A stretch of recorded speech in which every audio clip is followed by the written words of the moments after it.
Dahulu, di lautan luas sering terjadi perkelahian antara ikan hiu sura dengan buaya baya. Mereka berkelahi hanya karena berebut mangsa. Keduanya sama-sama kuat, sama-sama tangkas, sama-sama cerdik, sama-sama ganas, dan sama-sama rakus. Sudah berkali-kali mereka berkelahi, belum pernah ada yang menang ataupun yang kalah. Akhirnya, mereka mengadakan kesepakatan. "Aku bosan terus-menerus berkelahi, Baya," kata Sura. "Aku juga, Sura. Apa yang harus kita lakukan agar kita tidak lagi berkelahi?" tanya Baya. Sura yang sudah punya rencana untuk menghentikan perkelahiannya dengan Baya, segera menerangkan. "Untuk mencegah perkelahian di antara kita, sebaiknya kita membagi daerah kekuasaan menjadi 2. Aku berkuasa sepenuhnya di dalam air dan harus mencari mangsa di dalam air. Sedangkan kamu berkuasa di daratan dan mangsamu harus yang berada di daratan. Sebagai batas antara daratan dan air, kita tentukan batasnya, yaitu tempat yang dicapai oleh air laut pada waktu pasang surut," kata Sura. "Baik, aku setujui gagasanmu itu," kata Baya. Dengan adanya pembagian wilayah kekuasaan, maka tidak ada lagi perkelahian antara Sura dan Baya. Keduanya telah sepakat untuk menghormati wilayah masing-masing. Tetapi pada suatu hari, Sura mencari mangsa di sungai. Hal ini dilakukan dengan sembunyi-sembunyi agar Baya tidak mengetahui.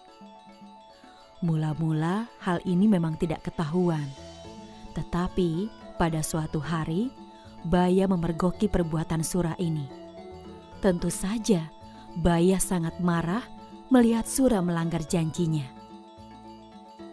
"Hai Sura, mengapa kamu melanggar peraturan yang telah kita sepakati berdua? Mengapa kamu berani memasuki sungai yang merupakan wilayah kekuasaanku?" tanya Baya. Sura yang merasa tak bersalah, tenang-tenang saja. "Aku melanggar kesepakatan. Bukankah sungai ini berair? Bukankah aku sudah bilang bahwa aku adalah penguasa di air? Nah, sungai ini kan ada airnya, jadi juga termasuk daerah kekuasaanku," kata Sura. "Apa? Sungai itu kan tempatnya di darat, sedang daerah kekuasaanmu ada di laut. Berarti sungai itu adalah daerah kekuasaanku." Baya ngotot. "Tidak bisa. Aku kan tidak pernah bilang kalau di air itu hanya air laut, tetapi juga air sungai," jawab Sura. "Kau sengaja mencari gara-gara, Sura?"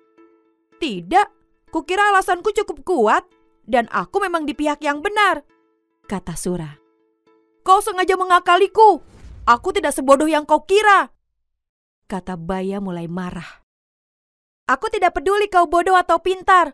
Yang penting air sungai dan air laut adalah kekuasaanku." Sura tak mau kalah.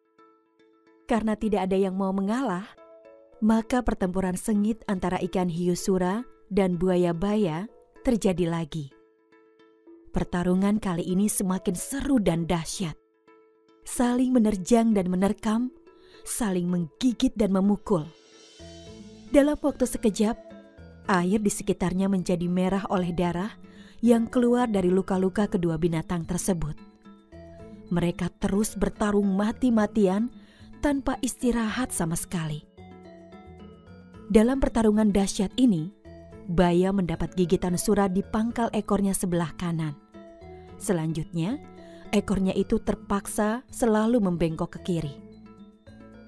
Sementara Sura juga tergigit ekornya hingga hampir putus. Lalu Sura kembali ke lautan. Baya puas telah dapat mempertahankan daerahnya. Pertarungan antara ikan hiu yang bernama Sura dan buaya bernama Baya ini sangat berkesan di hati masyarakat Surabaya. Oleh karena itu, nama Surabaya selalu dikait-kaitkan dengan peristiwa ini. Dan peristiwa inilah kemudian dibuat lambang kota Surabaya, yaitu gambar ikan hiu Sura dan buaya Baya. Namun ada juga sebagian berpendapat, asal-usul Surabaya berasal dari kata sura dan baya. Sura berarti jaya atau selamat. Baya berarti